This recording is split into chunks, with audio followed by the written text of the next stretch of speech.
자, 이제부터 오늘 이 시간에는 디프렉션 그레이팅에 대해서 배워보도록 하겠습니다. 우리가 지난 시간에 디프렉션에 대해서는 배웠었고요. 디프렉션 그레이팅은 이미 어떤 회절을 일으켜서 진행해오는 빛에 대해서 편향, 진행하는 빛의 그 방향을 바꿔주는 그런 기능을 하는 광소자가 되겠습니다. 디프렉션 그레이팅이라고 그러고요. 이제 기본적으로 이제 그 회절 원리를 이용합니다. 이런 식으로 이제 회절 격자가 있다고 하면 회절 격자가 우리 앞에서 배운 단일 슬릿이 아니고요. 이렇게 다중 슬릿의 형태의 회절 격자가 있습니다. 이런 경우 이제 평면파가 입사될 때 각각의 슬릿에서 회절이 발생하고요.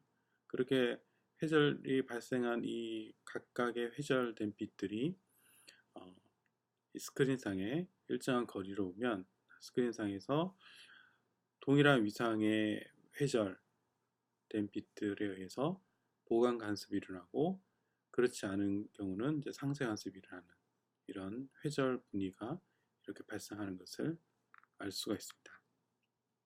이렇게 발생하고요. 그리고 이 그 각각의 이렇게 붉은색 모양의 이런 회절 무늬는 전체 파란색 라인을 따라서 일어나는 단일 슬릿에 의한 회절 무늬 안에 이렇게 작은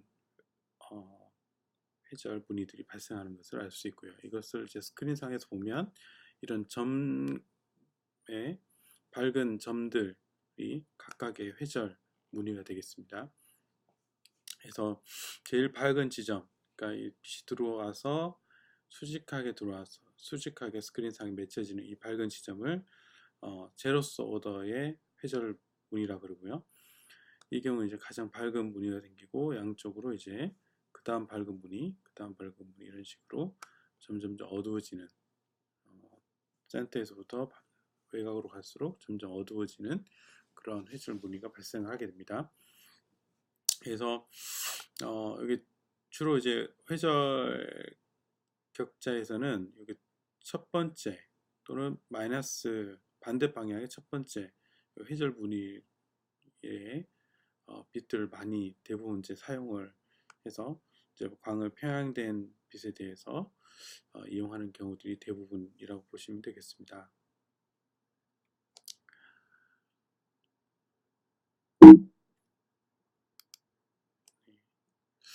자, 이 경우에 그러면 회절 무늬가 발생하는 조건이 어떻게 되냐?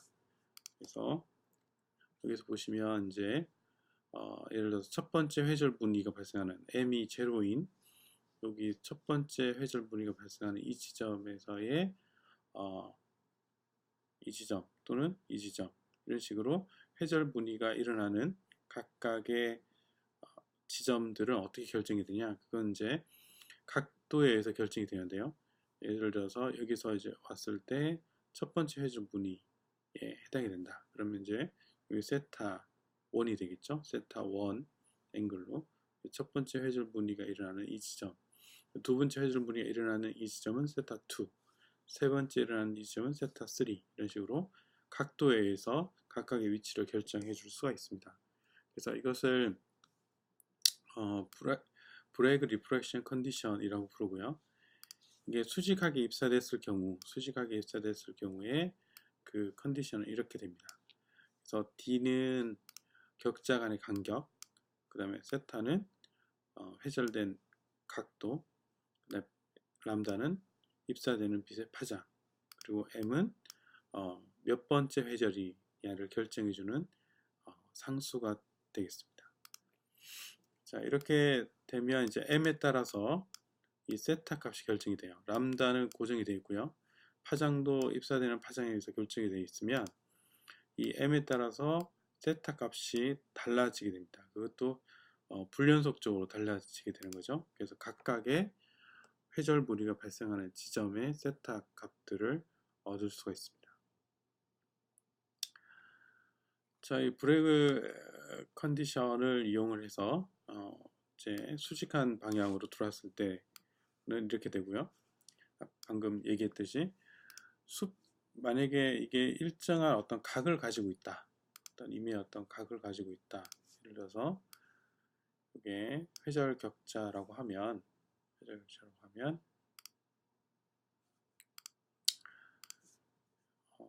이 회절 격자에서 이미 어떤 각으로 입사가 됐다. 이게 이제 수직하게 입사된 건 이제 입사된 경우는 살펴봤고요. 이렇게 각을 가지고 있다 했을 때는 여기가 들어오는 빛의 입사각을 세타 i라고 하고요. 세타 i는 이게 이제 그 법선으로 봤을 때 이 각이 세타 i가 되겠죠. 이 각이 세타 i. 그래서 세타 i를 고려한 것을 세타 i가 제로이면 이게 제로가 되니까 위에 있는 수직하게 입사된 거랑 같겠죠. 그래서 여기 세타 i 입사되는 빛의 각도가 고려가 된 그 회절의 컨디션이 되겠습니다. 자, 그리고 이제 제가 앞에서 회절을 다룰 때 이런 회절 무늬의 세기, 스크린상의 세기를 유도를 했는데 여기서 이제 다중 회절에 대한 부분은 유도하지 않고 이제 결과만 보고 넘어가도록 하겠습니다. 여기 보시면 이제 I0는 센터 방향에 보면 이 지점에서의 가장 가장 세기가 센 이게 I0가 되고요. 그리고 이 부분이 이제 2분의 1 KYA가 되고 A는 격자 슬릿의 간격, 슬릿의 크기가 되고 D가 슬릿의 간격이 되겠죠. 슬릿의 간격. 그리고 KY는 2분의 파이 오버 람다 사인 세타. 여기 2분의 파이 오버 람다는 우리가 전파상수 K, 노말로 이제 들어왔을 때 전파상수 K라 보면 이미 어떤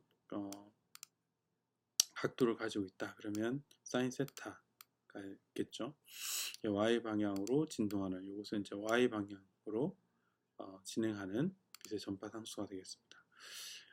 자, 그것이 이제 분모에 들어와 있고요. 그리고 사인 안에 있는 것이 2분의 1 KYA가 되고 이게 전체 제곱. 그리고 여기는 이제 이게 다중 슬릿의 경우는 이것은 단일 슬릿에 의한 것과 같은 수식이 되고요. 뒤에 부분은 다중 슬릿에 의한 수식입니다. 그래서 n은 다중 슬릿의 개수가 되고 사인 2분의 1 KYD, 여기서 D는 슬릿 간의 간격, 그리고 사인 2분의 1 NKYD, 그래서 n은 다중 슬릿의 개수. 네, 이렇게 해서 전체가 제곱이 되는 이런 형태가 됩니다. 그래서 앞에 여기 있는 이 부분은 단일 슬릿에 의한 부분이기 때문에 뒤에서 우리가 여기서 이제 파란색 라인을 따라서 그려지는 이 그림이 결정이 되는 거고요. 두 번째에 있는 여기 있는 요 텀은 아까 우리가 봤던 여기 빨간색 라인의 것들이 결정이 되는 것이 되겠습니다. 자, 그게 이제 두 개가 곱해지니까 이제 최종적으로 아까처럼 그런 모습이 되는 거고요. 자, 그러면 어떻게 얘가 결정이 되냐? 컨디션이 어떻게 결정이 되냐? 자, 기본적으로 이제 여기 두 격자 사이에 빛이 들어온다, 입사된다. 그리고 같은 웨이브 프론트를 가지고 이렇게 웨이브 프론트가 되고 회절된 빛은 이렇게 회절이 된다. 라고 가정했을 때 여기가 지금 입사각이 세타 i죠. 그리고 여기 회절각이 세타 m입니다. 그랬을 때 우리가 뭘 고려해야 되면 이 두 개의 빛, 두 개 회절된 이 빛의 위상의 차이가 어떻게 되냐, 위상의 차이가 어떻게 되냐, 위상차를 구한 다음에 그것이 2분의 파이의 정수배가 되면 이 두 개의 빛은 보강 간섭을 일으키는, 그래서 회절 무늬를 스크린상에 발생을 시켜줄 수 있는 거죠. 그러면 이 두 빛의 위상 차이는 얼마만큼 차이 나냐, 같은 웨이브 프론트에 있으니까 여기가 밑에 있는 이 빛이 A 지점에 왔을 때 여기 있는 이 빛은 B 지점에 있는, 여기 같은 웨이브 프론트 상에 있기 때문에 위상이 같은 지점이죠. 근데 여기서부터 A는 회절이 먼저 되고요, B는 여전히 슬릿에 가기 위해서는 이만큼 더 가야 됩니다. 이만큼 더 움직여야 되기 때문에, 그러면 결과적으로 B가 B 프라임 지점까지 왔을 때는 A는 A 프라임 지점까지 이동하겠죠. 그러면 B와 A 프라임은 또 같은 웨이브 프론트 상에 있습니다.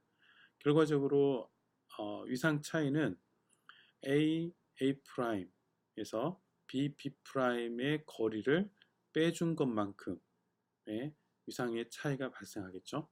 그래서 위상차를 구해봤을 때 K는 전파 상수, 이게 이제 모두 공기 중에 있다고 하면 같은 전파 상수가 되고, A 프라임에서 B 프라임까지의 거리를 빼준 것이 되는데, 그러면 A 프라임을 어떻게 구해주냐, 여기 보면 직각삼각형 여기 하나 있습니다. B 프라임, A 프라임, 이렇게 직각삼각형이 있고, 여기 있는 요각이 세타 M. 그러면 여기서 B 프라임과 A의 거리는 D. 그래서 이것으로 A 프라임은 D 사인 세타 M 이라고 하는 거리가 되는 것을 알 수 있고요. 그 다음에 B 프라임, B, A, 여기는 또 다른 직각삼각형이 하나 더 있습니다. 요각이 세타 I, 여기가 D, 여기가 B 프라임, A가 D.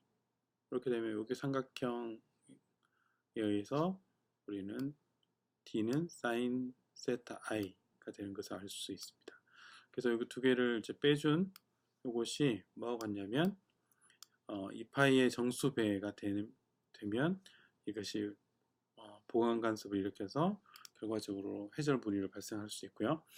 이렇게 된 것을 이제 람다를 여기서 이제 넣어주면 n이, 그래서 n이 공기 중이라고 하면 1이 되겠죠. 이것을 넣어주면 우리 앞에서 우리가 다뤘던 이렇게 브레그 디프렉션 컨디션을 얻을 수가 있습니다. 자, 이제 넘어가세요. 이런 회절 격자는 이제 두 가지 종류가 있어요. 크게 투과형이 있고 반사 타입이 있습니다. 그래서 여기는 이제 우리가 앞에서 살펴봤던 이런 다중슬리 형태를 주로 사용하지 않고 이렇게 그 투과형의 어떤 글래스 유리 재질로 만든 이런 회절 그레이팅 또는 반사형의 회절 그레이팅을 이제 사용을 합니다. 입사된 빛이 이렇게 각각의 회절 방향으로 이제 회절을 일으키는 거죠. 여기서 이제 이렇게 투과된 빛이 이제 반사 그레이팅을 통해서 반사가 되고, 여기 두 개는 이제 회절되는. 그래서 여기 제로스 오더는 이제 들어와서 동일한 반사각, 입사각과 동일한 반사각으로 이제 투과되는 것이 되고요.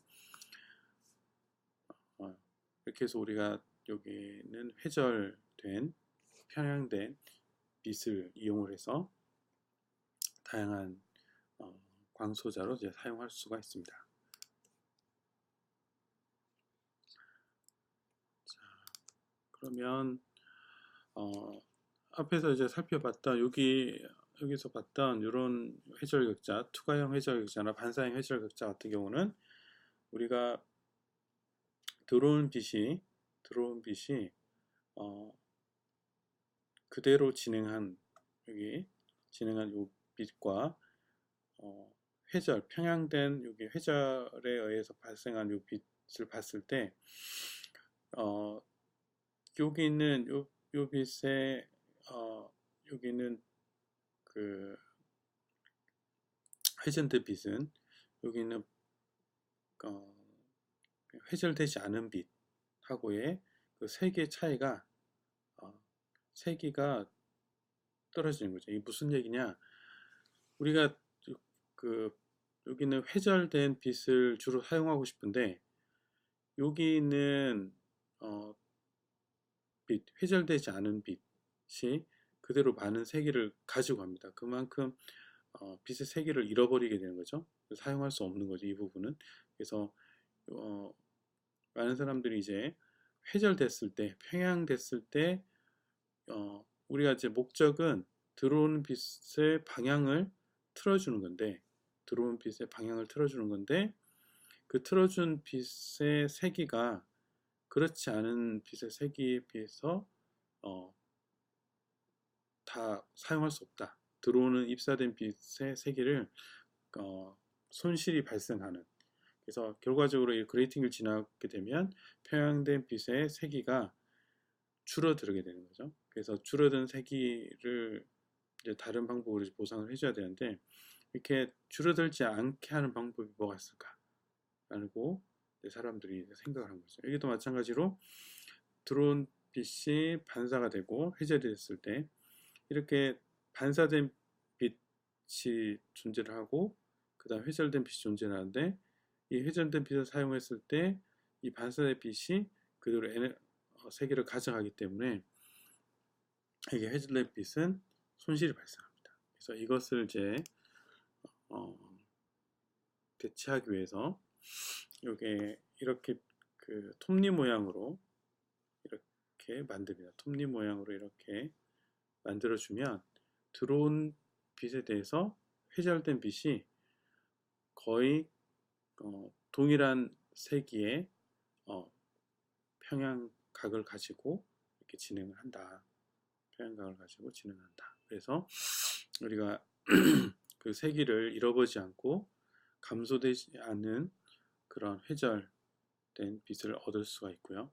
이런 이제 회절 격자를 blazed grating, blazed는 이제 불빛 또는 밝은 이런 뜻인데 이런 밝은 그레이팅을 만들 수가 있다. 주로 이제 우리가 그 여러 가지 스펙트로메트라든지 이런 응용에서 사용하는 것이 이런 블레이스드 그레이팅을 주로 이제 사용을 한다고 보시면 되겠습니다.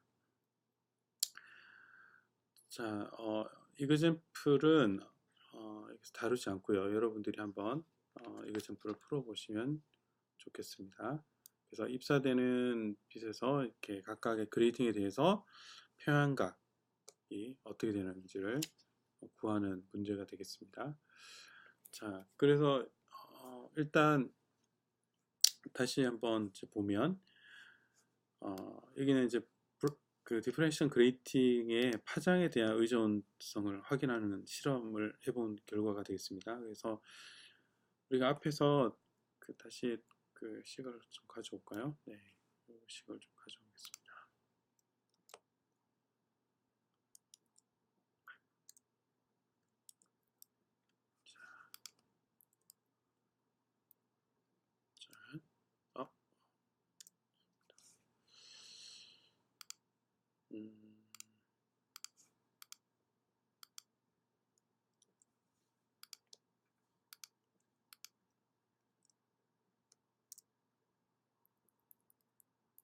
자, 네, 식을 가져왔습니다.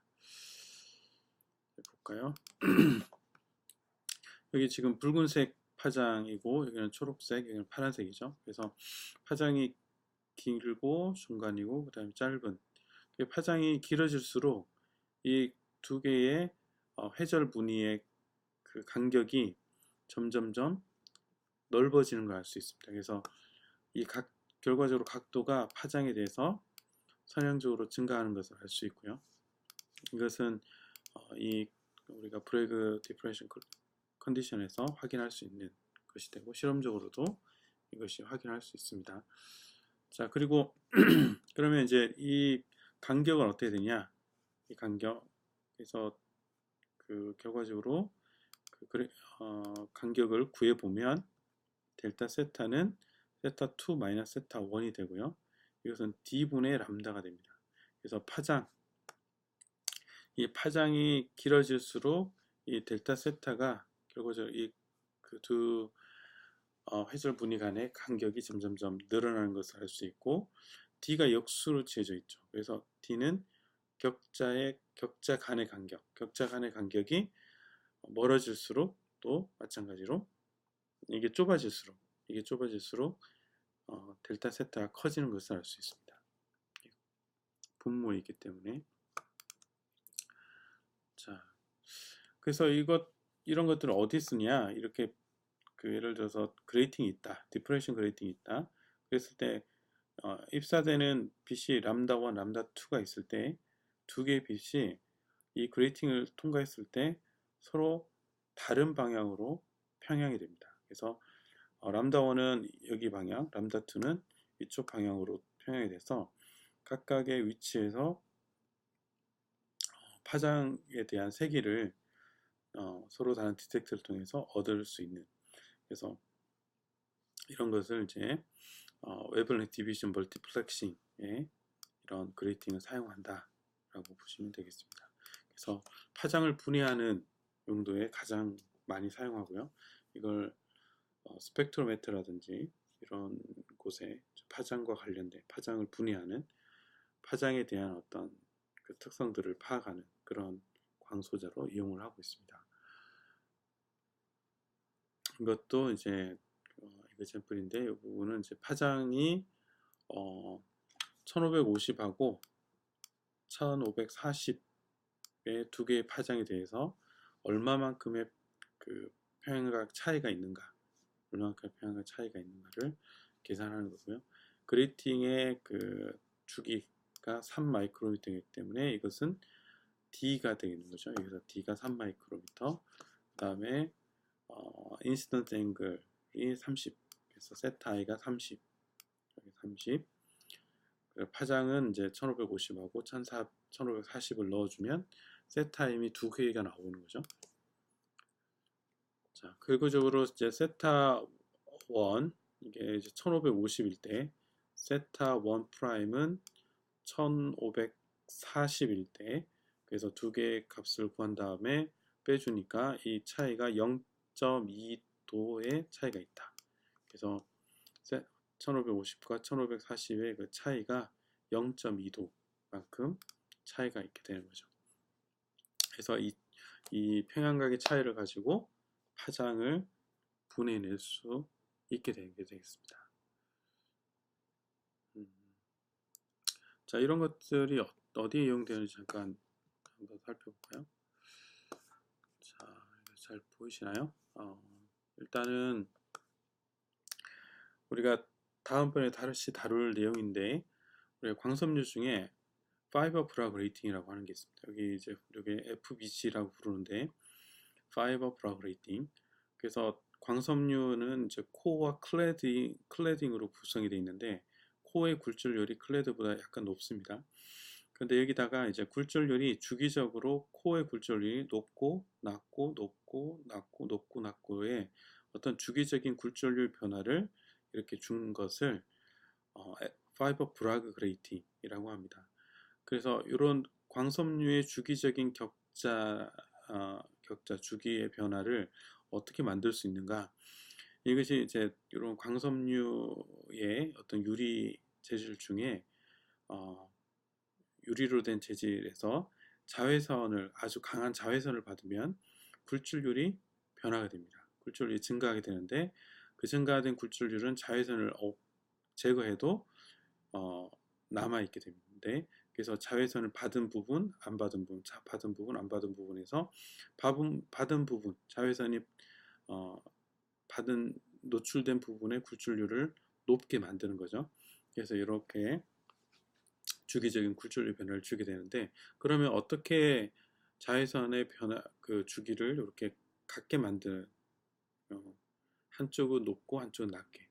근데 여기 두 개의 굴절이 높은 이 두 부분의 간격이 보통 한 100 나노미터, 100 나노미터 정도 돼요. 그보다 더 작기도 하고요. 그래서 그렇게 되면 그렇게 작은 것을 일일이 이제 광을 노출해서는 불가능하다는 거죠. 그래서 이것들을 어떻게 만드냐면 이렇게 페이즈 마스크라고 하는 이제 회절 격자를 만듭니다. 그런 다음에 빔을 넣어주면 빛이 이런 식 이쪽 방향으로 디프렉션 되고 또 이쪽 방향으로 디프렉션 돼요. 그래서 이쪽 방향으로 디프렉션 된 빛과 이 방향으로 디프렉션 된 빛이 두 개가 간섭을 일으킵니다. 간섭을 일으키는데 간섭은 이 광섬유 축 방향으로 해서 간섭 패턴이 높고 낮고 높고 낮고 높고 낮고, 그래서 여기 보라색의 빛이 색깔이 진한 부분이 보강 간섭을 일으킨, 옅어진 부분이 상쇄 간섭을 일으킨 부분, 그래서 높은 부분의 인텐시티로 노출된 부분의 빛이 광섬유의 코어의 굴절률을 변화시키게 되고요. 그렇게 해서 주기적인 굴절률 변화를 일으키게 됩니다. 그래서 이제 이 셋업 이제 제거해도 이렇게 주기적인 굴절률 변화를 가진 FBC가 제작이 되는 거죠. 네, 그리고 이제 또 다른 이용을 이런 식으로 이용을 하는데요. 스펙트로메트입니다. 우리가 여러분들이 이제 사용해 봤을 것 같은데요. 이런 이제 스펙트럼을 분석하는 게 되는데, 자, 이렇게 빛이 백색광의 빛이 들어옵니다. 그러면 이 백색광의 빛 안에 다양한 파장의 빛들이 존재하는 거죠. 그러면 각각의 파장은 각각의 파장에 대해서 그 세기가 얼마나 되는가, 이걸 알고 싶습니다. 그래서 이걸 스펙트로메터 안으로 들어오게 되고, 이걸 이제 슬릿을 통해서 빔을 익스펜드 시켜주고요. 그런 다음에 여기서 미러를 통해서 이제 우리 회절 격자로 진행을 시킵니다. 그러면 들어온 회절 격자에서는 각각의 파장에 대해서 우리가 아까 봤던 뭐 0.2 이런 식으로 앵글이 달라지는 거죠. 파장에 대한 앵글이 달라집니다. 그래서 달라진 앵글에 따라서 다른 미러를 통과하게 되면 미러를 통과하고, 그러면 각각의 빛들은 다시 반사하는데 두 개의 같은 파장이 F 지점에서 이렇게 모아지도록, F 지점에서 그 포커싱이 되도록 이렇게 볼록 렌즈를 이렇게 볼록 미러를 사용하는 거죠.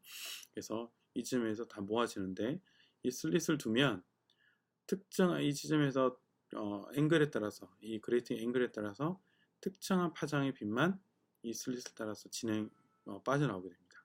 그렇게 해서 이 그레이팅을 바꿔주면 초록색에서 파란색으로 바뀌게 되고 빨간색에 바뀌게 되고, 이 그 앵글에 따라서 선택적으로